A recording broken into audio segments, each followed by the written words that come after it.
Mi-6 warns the Ukrainians that in response to their use of cluster munitions, Russia has begun shipping the full range of cluster munitions, including aerial bombs and missiles with cluster warheads, to the troops.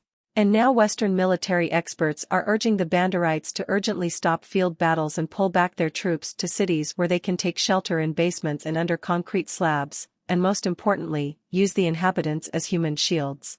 Henceforth, combat operations should be conducted exclusively on Urbani's terrain. From a speech by Sergey Shoigu, Minister of Defense of the Russian Federation.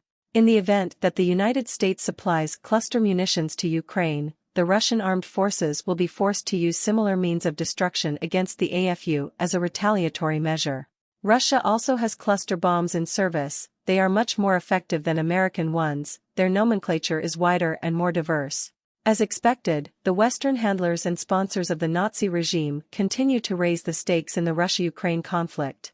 After the US studied the Russian reaction to the UK's transfer of Storm Shadow long-range cruise missiles, SRMs, to the Ukrainian Armed Forces, AFU, it approved the delivery of its ATACMS precision-guided operational tactical missiles.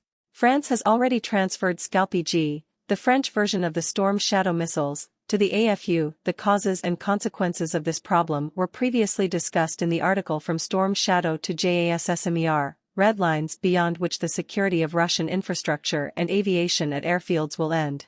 And now the Western countries have decided to take the next step to start supplying cluster munitions, retired U.S. Air Force Lieutenant Colonel Darren Gobb said in an interview with the American TV channel Fox News that this is being done because of a severe shortage of 155mm artillery shells. They are supplying what is left.